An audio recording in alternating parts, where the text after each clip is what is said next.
Shall we get going? Well, thanks for coming out tonight. I know the weather is kind of, yeah, but it looks like it's lightning. Right? How much did rain did you get? I did the other day, I remember thinking, I would use some dumb clouds and measuring them. And saying that said that again, and I didn't do it. And so when I went and looked at it, it said 4 inches, but 3 of those inches could have been from.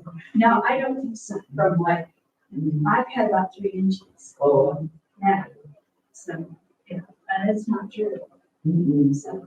No, it We was seem to get it going. all at once these days. Yeah, no, it was going when I pulled up. So anyway, thanks for coming out in the rain. And my name is Barbara Smith, and I'm the Denton County Master Gardener. And we're going to talk about getting the garden ready for winter. Well, it finally might be winter here. Yeah. We've had this crazy weather. tomatoes, like my cherry tomatoes are slowly down. Right. My tulip purples Yes. are beautiful. Yeah, like every day I'm pulling off 1 or 2. I've never realized. So those are, that's my favorite. I actually love Christmas. And so did you cover when we had that first frost? Yes. Okay, all right. So I just went out and picked all my cherry tomatoes and everything else I don't let. So yeah, it's like, I wish I would have covered them. It sure did bounce back. So anyway, Denton County, I think y'all know this, we are a volunteer organization and we're here to inspire and educate y'all on horticultural based, science-based horticultural practices that promote eco-friendly gardens and enduring landscapes. We're talking about sustainability, and it is so important now, especially with all this growth. I recognized from coming in from, I came up the back way outside instead of it was so shiny to see all of the growth, right? So we have to do our part now. And we are, Denton County Master Gardeners, there's about 300 of us. And we volunteer in about we have over 30 projects. And so far this year, we have exceeded 26,000 months of volunteer service. Coming out and talking to you all, doing work in the community gardens. I volunteer at a senior center on Mondays and work in their gardens. And so we educate children, adults, community projects. We have Roots for Wings projects. We are all over the county, working everywhere from Carrollton to up here. And we're setting our pilot plant for different projects. Is there a way to get a list of all the projects? Yes, if you'll go to our website and we will, I'll make sure you get at the end there's a QR code, but it's dcnga.com. And on there is a list of all our projects, as you can see. And all our activities is on a calendar. So you can see, again, you can go out and you can volunteer with us at our community-based projects. All right, so what we're going to talk about tonight, what do you need to know to prepare for winter? Well, we're going to talk about the basics of weed, cleaning, and pruning. And we're going to talk about, my gosh, what do you do with all these leaves? They're finally starting to fall, aren't they? It's just this last week. This is amazing. I saw green grass and green leaves. How about y'all? Yeah. It's just, this has been dodged. So we got to talk about, when it does get cold, what do we do to protect our plants and our pipes? And now's a good time to also think about the future, getting organized, doing a little cleanup, repairing our tools, and putting our lists together, right? And of course, right now, a great time to plant. I have stuff that's sitting ready in the pots, ready to go on the ground, and I'll be doing that because I love planting, especially with perennials in the fall. We're going to talk about that. Okay, so weed, cleaning, and burn. So weed control. it's that time, and now is the perfect time to put out that pre-emergent, right? So you want to make sure that you're attacking those perennial weeds. You can see like dandelions, those kind of things. You want to do that. Well, even now, if you haven't done it, it's not too late. Because we've had warm weather. Now that we've had a little bit of a cool break, now is the right time. You also, after the last time you mow, and I recently just mowed about 2 days ago. So after the last time you mow is the time you're going to want to apply a quick release fertilizer. And so you think, well, fertilize now? Yes, you're going to fertilize that. The grass is going to absorb that, put it down in its roots, and hold that and be ready for spring. So it's going to store it. You also want to remove dead tree limbs or lagging branches. You know, we didn't want to cut our tree limbs during the summer when they were still growing, but now they're beginning to get dormant. So now's a good time to take care of it. Let's see, divide your perennials, right? Also, while you're in the garden, sometimes, especially things like irises, they get crowded, and if they're too crowded, they'll quit blooming. So now's the time to begin to take care of those things. Perennials that bloom in the spring should be dug and divided in the fall. So think about all those spring bulbs, daffodils, anything that's crowded like that, any of those irises, any bulbs, do it now. Because you have, if you don't have you've got bulbs, you can plant a little bit later. We're going to divide into and perennials. Anything else, of course, that blooms in the spring, you might want to think about. And you've got until about 3 or 4 weeks until before the ground freezes, is when you're going to want to stop doing those things you do right now. It's hard to predict, but just keep an eye on the weather. And when we have that, well, right now, the frost date for us is about mid-November, November 15th. That really that first part of frost. We did have that one unusual one, but it was gone. Last year it was the 6th of December. So. Yeah, so we've got a little more time right now to dig up and plant perennials. Like I say, I've got some in buckets. I'm fine. I went to a garden sale, a big sale, passed some in 1s and 3-gallon buckets, and I'm fine. I'm going to put them in the ground this weekend and they'll do just fine. Just mulch them heavily. In case we have a little shock that it's gone, but I've been looking at the weather and I don't have that. They're predicting a warmer weather this year. So I think we're good to go. Leaves, and more leaves, and now they're all pretty giant ones. Leaves everywhere. They are. So, we'll give you several ideas of what to do with your leaves. You can use them as mulch or put them in compost. You can pile them up in a flower bed and use it to keep your your perennials and everything warm for the winter. You can actually pile up. I want you to stop thinking of them as a negative thing. Leaf litter, there's an amazing amount of insects, bugs that feed our birds, our reptiles, our amphibians that live in the leaves. There's a very large percentage that live in leaf litter. So you can use it as mulch. You can grind them up a little bit. You can take your lawnmower, pile them up, run over a couple of times, and then I take that and rake it, and I put it in my beds.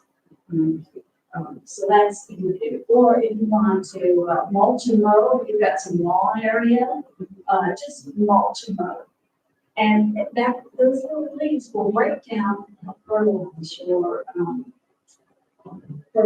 lawn. So don't let those don't know if it's being used. And we're trying to keep it from being sent to the landfill.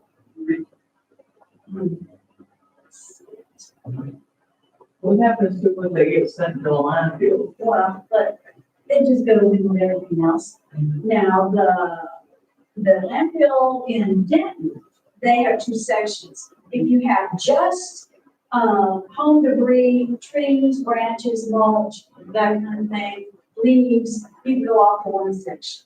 And they actually grind it up and make compost. And they sell that. Don't leave the brown pickup too, that's hardly. They don't in, well, I don't live in the city, so, what do they do here? Do they? They don't. I mean, like, on certain Saturdays of the month, you can put that stuff out on the curb and somebody will come in, get it, but I thought in the city of Denton, we have a brown trash can. Right. That you would just. I believe they do. Like I say, I don't live in the city, but I've lived in a lot of major cities too, because they, in fact, Denton not only sells, compost, and mulch, but they sell they make soil. They keep it so long that they make a thing called diamond wood. And that's a big deal too. So, but each year, millions of tons of leaves, grass clippings, yard debris ends up in our landfills. And guess what percentage of all the trash we send of, trees and debris, what percentage of that goes to the landfill? I'm saying about 30. You're a little high there. It's about 20%. Yeah, 20%. So that means it costs Texans over $250 million a year to collect and dispose of yard waste, to put a number to it. So we can save money, and we can save energy, and we can also be a little more sustainable. So we can put these materials to use instead of throwing them away. So with that, we can save the environment and save Texas. Now, compost. This is a really important practice. Either of y'all have compost farms? Have you thought about it? I have tried many times to do it. And I have one of those, right now I have one of those compactors that you put all of the stuff in, and you're supposed to turn it, Yes. and it broke. And so it doesn't turn anymore. Okay. So I throw stuff in there, Okay. but I think it's all units. Because it's been broken for a couple of years. I have had people complain, and I'm retired, I just retired from teaching. Yeah. So I've had people complain, so we had compost at school. It attracts students. My neighbors don't know that I have compost. Right. Because it's, Right. behind my fence. Right. But, I mean, I just see roads and posters, but. Right. Yes.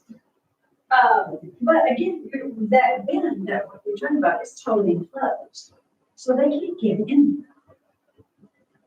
And so think of it that way. Yes, it might attract a few flies, but the ones I have seen, not too bad. But just put it away from the back door. Put it in the corner, put it around the side. So are you putting, bananas and what do you thinking? I put anything organic except meat. I don't put eggs in there because I heard somewhere that eggs are, the worms or the compost or whatever, that they can't break that down and they can conjure them, whatever, I'm not sure what that is, but yeah, but I make on the browns. Okay. I make a one tree that goes in sleeves in my barn. Right. So I get maybe 2 bags of mulch made from round. Right. And that's not enough to sustain it for a whole year. Right.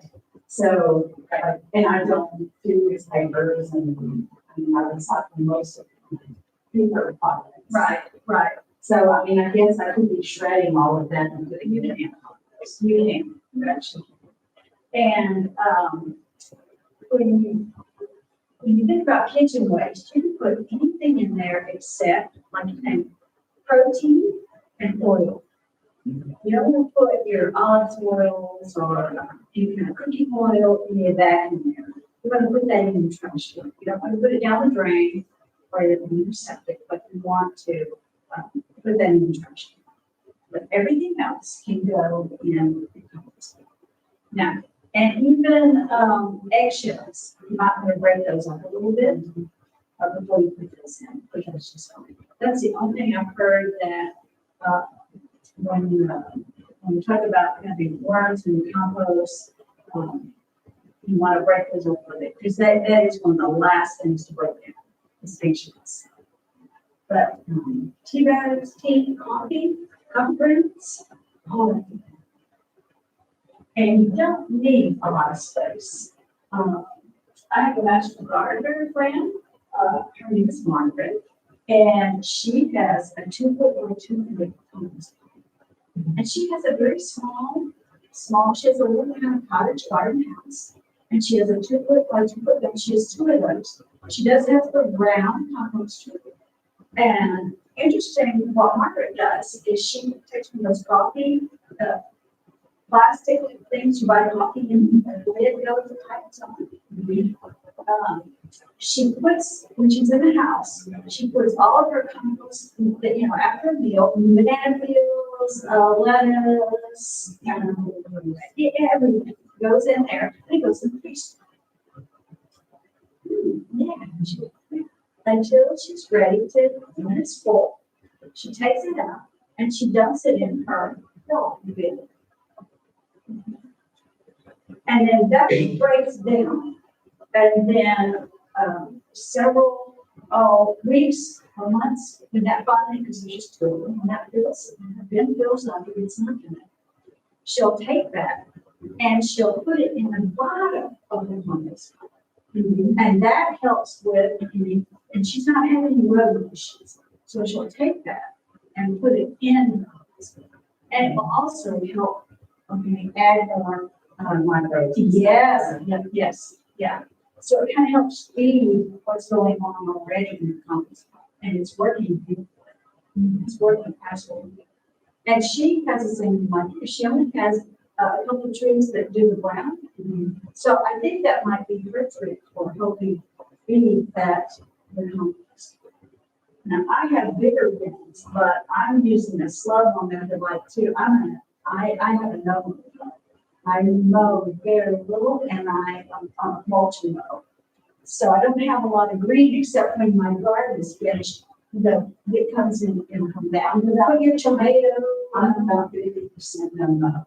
Okay, right. I have under my oak tree because my grass will grow. Right. And my HOA, right. It's pretty nasty. Yeah. You're great. I put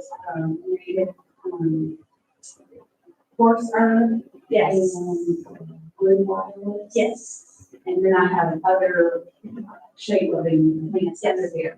But I just put under another tree because the other tree loses leaves. It comes with like those dirts under it. And so I went and bought a flat horse herb. Oh, okay. And put it down just like that. Okay. And so I'm hoping if next time it will be, yeah, that's fine. Well, I'm saying within a year. Right. Yeah. You're going to be amazed at how fast that person shreds. Look for those tiny little yellow ones. And, well, where you have them, are you going to mow under them? What I found is that if I let it grow to about 6 inches tall, and then mow, and then blow it all back into the garden, so I start on the outside and blow it in. Yeah, that it spreads more. Yes. It's because you've got to wait until that green is mature.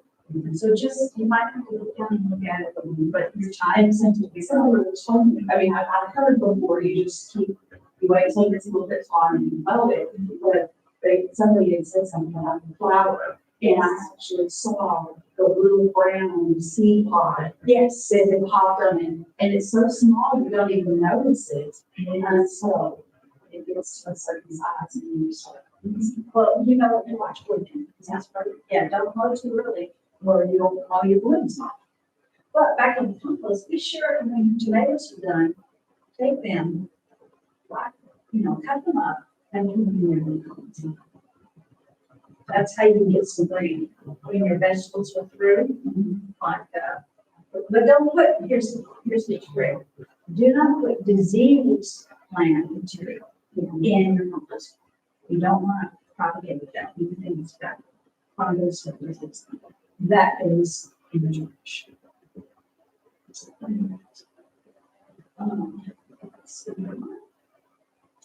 What else do we have to do? Well, there will be a time, we think sometime this year, where we need to protect our plants, right?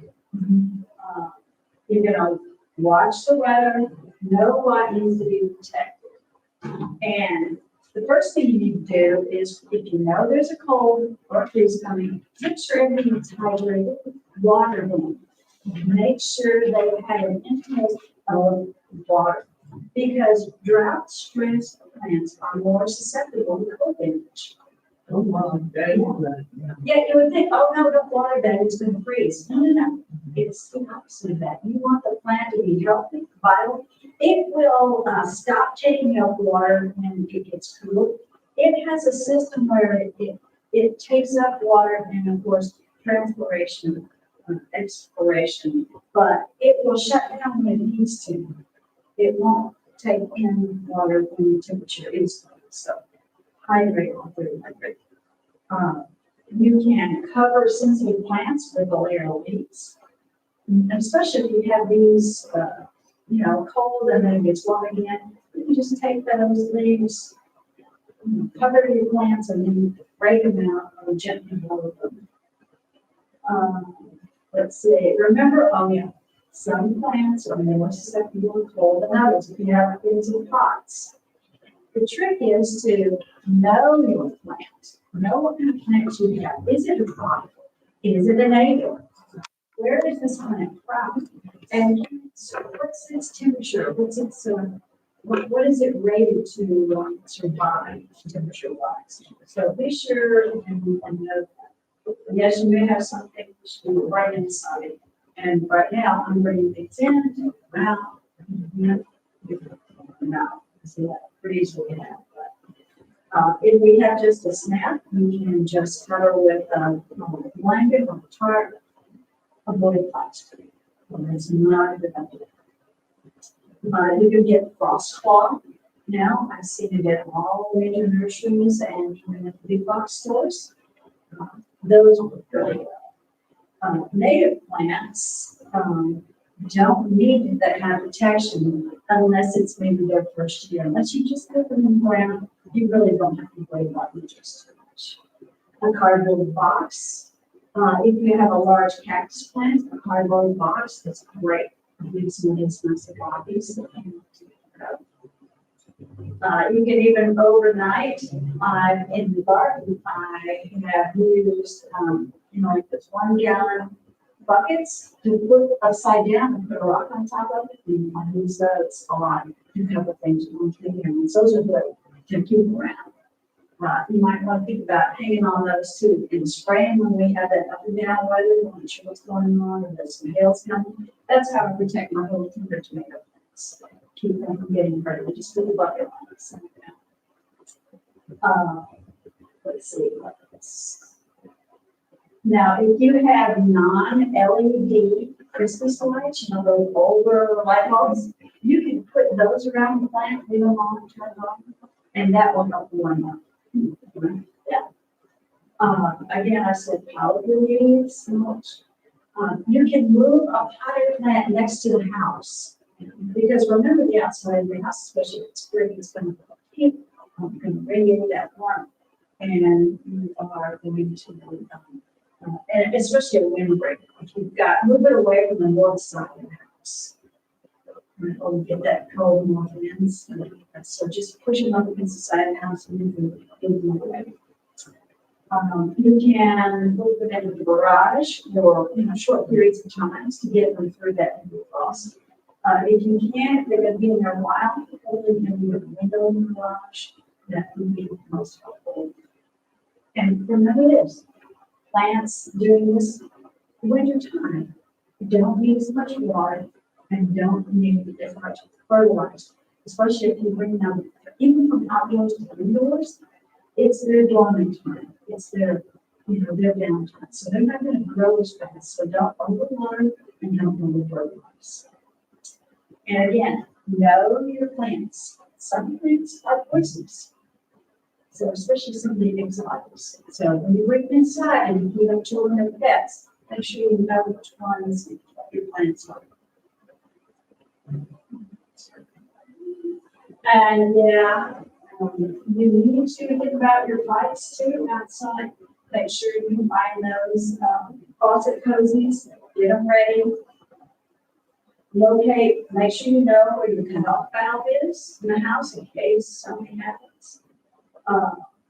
When we start getting into the serious winters, you're going to want to turn your sprinkler system off and drain it if you have that capability on your system.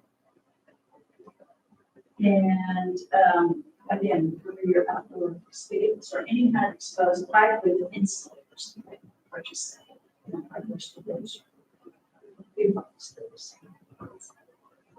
Any questions about that? Clean, repair your tools and get organized. So winter's a great time to look over your tools to get ready for spring, time to sharpen your blades.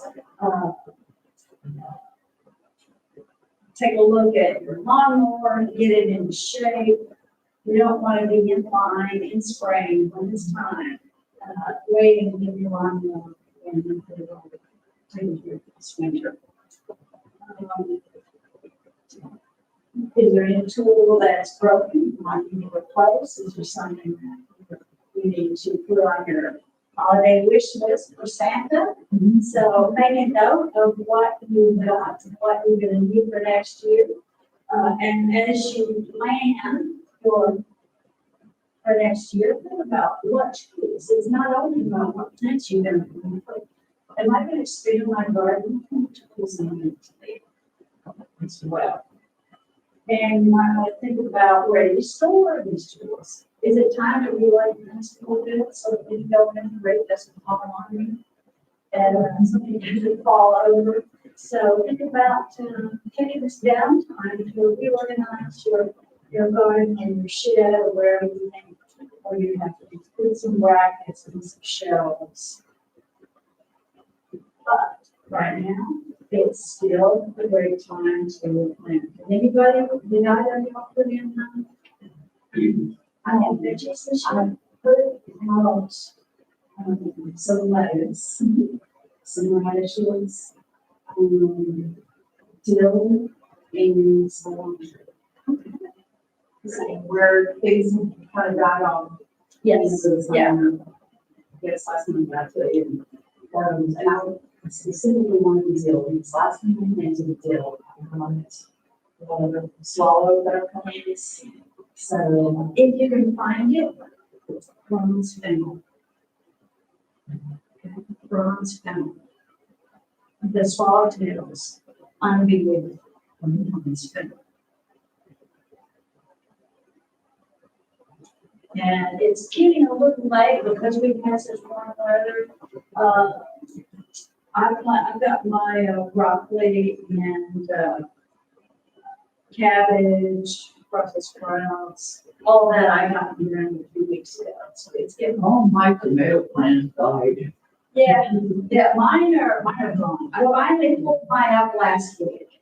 Somebody told me that if I took like sections of my tomato plants, well, they're still alive. Yes, and just stick them down in dirt and then water them throughout the winter that I could keep them going like in my garage. I'm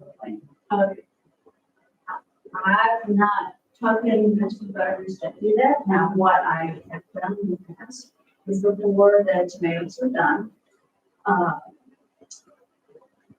take a branch clipping, I'm going to just take the whole branch, put it in water and inside in like a glass, root it. Okay. And basically, we're starting with tomatoes. I just wondered if doing that would give me a head start on tomatoes for next year. Well, it's like having a big plant and then putting it outside. Your best bet would be to start in early part of the year and put some seeds inside. Hold the ground like it's the seeds going. So that's going to be something. I have not had a lot of success with starting things by seed inside of the house. Either I forget or I wear too much or I'm just, when I go to transfer it from this to this, and I'm somebody. Well, and keep learning, because that's what this is all about. I mean, it's about, yes, we can teach you some tricks and techniques, but it's also, as gardeners, it's trying. What works for me might not work for you, because where location is such an important thing. So keep trying. But you might want to think that, be thinking about planting it also. Now's a good time to, those seed catalogs are showing up in my mailbox.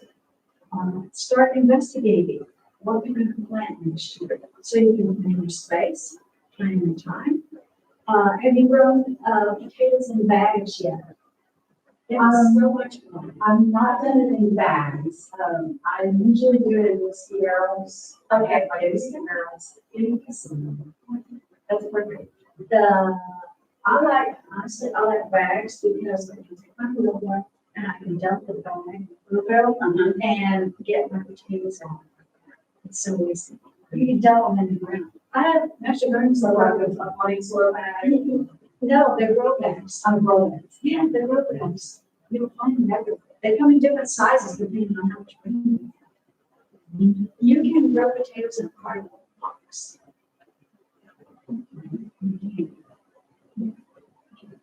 Remember that it's only that the potatoes, you're going to plant them and they're going to spend what, 3-4 months in that box. I mean, the box is full with them apart by then, but the Master Gardeners go in the boxes. Yes, isn't that fun?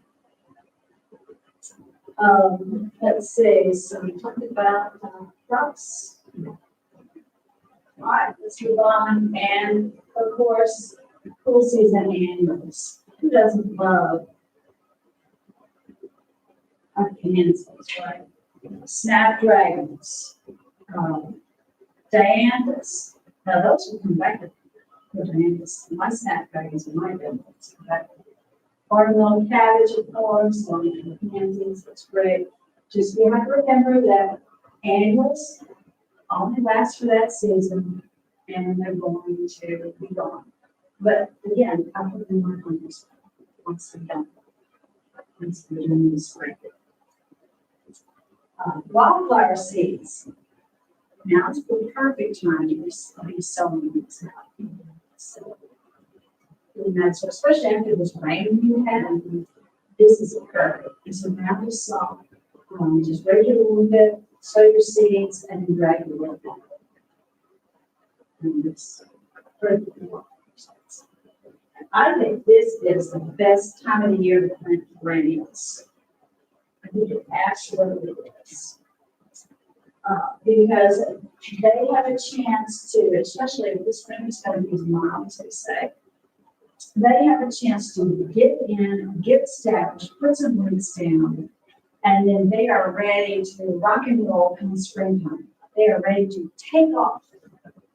And you're not putting, compared to a newer plant that you're just planting in the spring, that has to get going, get thriving, and then boom, we never know when summer's gonna get there, whether it's gonna be March or June, maybe more. So, if you plant fall, it had a much smaller cycle to establish than in spring.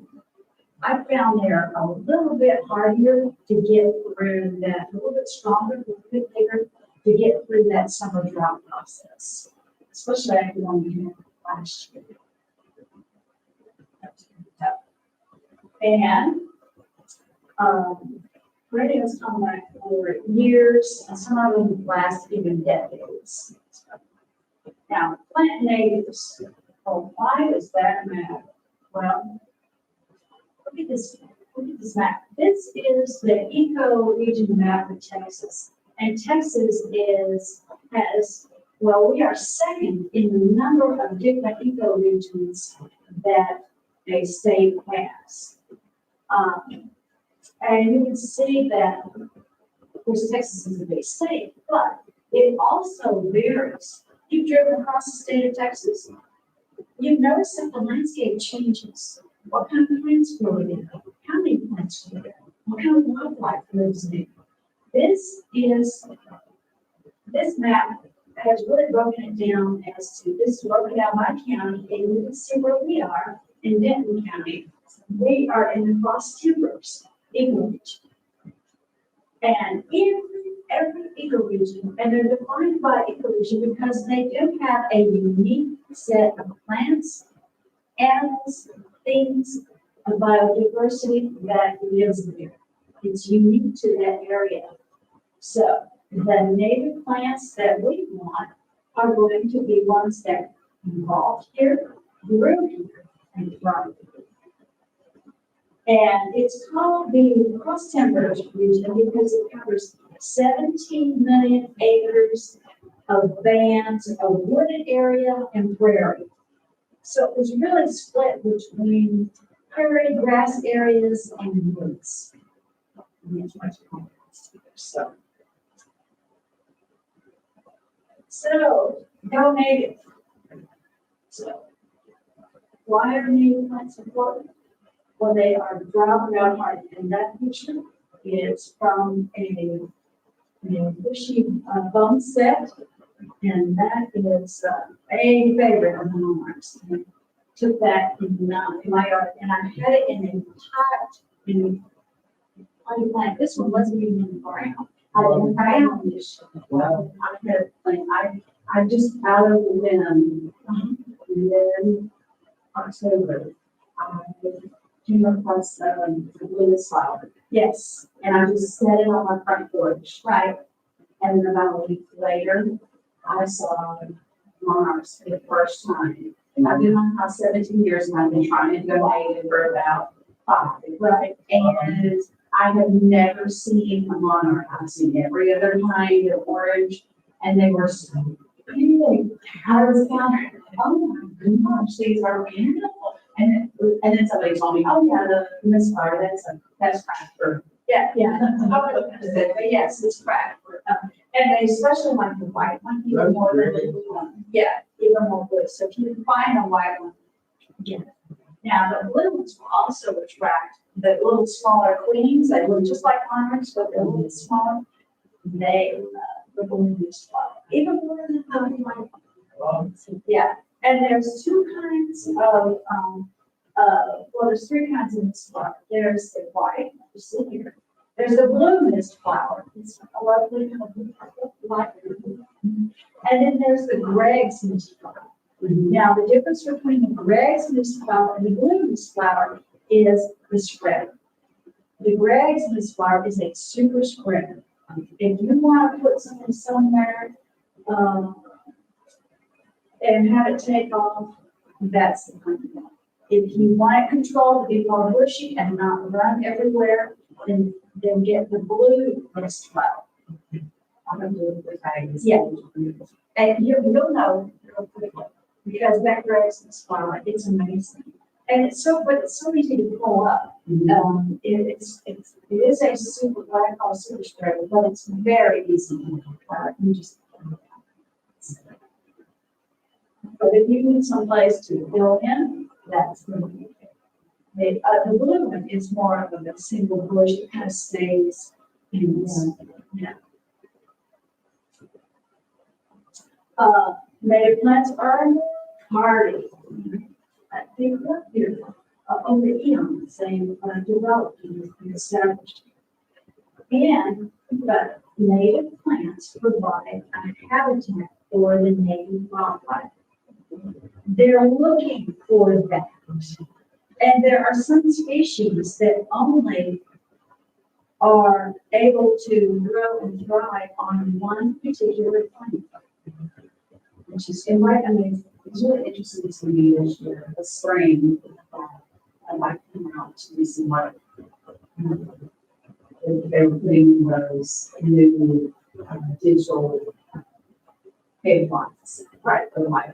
Right, and he saw a snake in the yard and he was in the cow. And he took a picture of it real quick. He goes, "You have snakes in the yard." And I was like, "Oh, that's a garter snake." I was like, "I'm so excited." I was the first thing in my yard is finally good enough. I have snakes coming. And that was over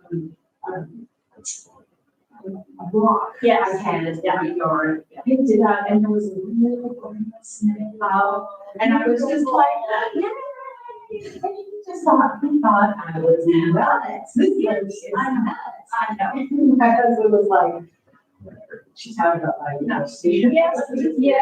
Yes, there are, bugs that eat our crops, and yes, there are, snakes that are poisonous, but that they are such a small percentage of the overall population that when it comes to, and that's one of the things we can practice is integrated pest management. You have to know what the problem is before you start using some kind of chemical reaction. So you have to be a little wise on that. So, where do you find native plants? If you don't know, and I have a handout for you on this. The Native Plant Society of Texas is a volunteer organization that their whole mission is to educate about native plants. We do have a plant sale. Our region does have a plant sale every year. And in that you can find the most interesting native plants that you might not find in a nursery or a big box store. But they have a database, a plant database online, and they break it down by ecoregion so that you can just do a drop down, select your ecoregion, and then you can see, they tell you if you want to search by water, light, by soil type. If you want to know what blooms in the spring and what blooms in the fall, they'll tell you, or what color it is. It's incredible the way they break it down. Yeah, and I have, like I said, but it is, Most people are doing. Native Plant Society of Texas.org, NPSCT out there. And also on their website, if you're wondering, well, where can I find native plants? If you look at their website, they have something called NICE, Natives, Improved, and Conserved Environments. Now, this is a list of nice nurseries. They have partnered on collaboration with some local nurseries to grow and encourage them to grow native plants. So this is a list of nurseries, and there's a map of our area, and they're dropped as pins, and you can see where all of these nurseries are that you can go and visit at. It's real. Is it containing flowering? Yes, it is. Yeah, it Because is. they ask me every time I go in and part of the member of the next. And you should join. We would love it. I'm seeing that offices would be nice to work with. Yeah. So, I don't know, they'll let me know. You should do both. Yeah. I'm gonna do both. And, you might want to join too, because, once a month on Thursdays, and they do serve it. They have a meeting, and they have a great speaker who speaks about native plants. And you can, if you can't make the meeting, And you can, it's usually the last Thursday of the month, and then you can just watch it on Zoom. So it's a great organization. We can talk about that. And don't forget, now is the time to plant our bulbs. You got up until mid-December to get those around. Now, again, bulbs, you know what you get. Read about the bulbs. Some bulbs have to be refrigerated before you even put them in the ground. So you have to prepare for that. So make sure that you know what bulb you're getting, what its requirements are before you put it in the ground. And again, mulch, protect them, hide them with the squirts. Right. So there's our QR code. Again, it's dcmgo.com. We offer year-round gardening information. We have a free group e-magazine. Have you checked this out yet? Yes, they, I just signed up for it on Monday. Okay, great. So you should be getting the, okay, great. Yeah, the simple one is, we'll get it automatically in your inbox. And of course, we have our help desk. You can call, you can email us. We'll get back to you on this access any problems, send us pictures. We'll be happy to help solve the problems. We do have speakers that come out. If you belong to another organization that would be interested in speaking for you. We do have an annual plant sale. I do have flyers up here with two save the dates for our plant sale and our garden tour. That's coming up in May. Our plant sale is in April this year. And we'll have that flyer. Also, we have public tours and classes. We can always go also check out the gardens, and we do offer workshops and classes. We just have online populations. So we can hurry, we want to do more propagate and grow more. So we teach that too. And resources. These are all, most of these are found on AgriLife or AgriLife Today. We are in this, as you all know, we are part of Texas A&M. So if you just Google AgriLife, Texas A&M AgriLife, you'll find a whole host of resources to help you on just about any subject there. All right, any questions from me this evening?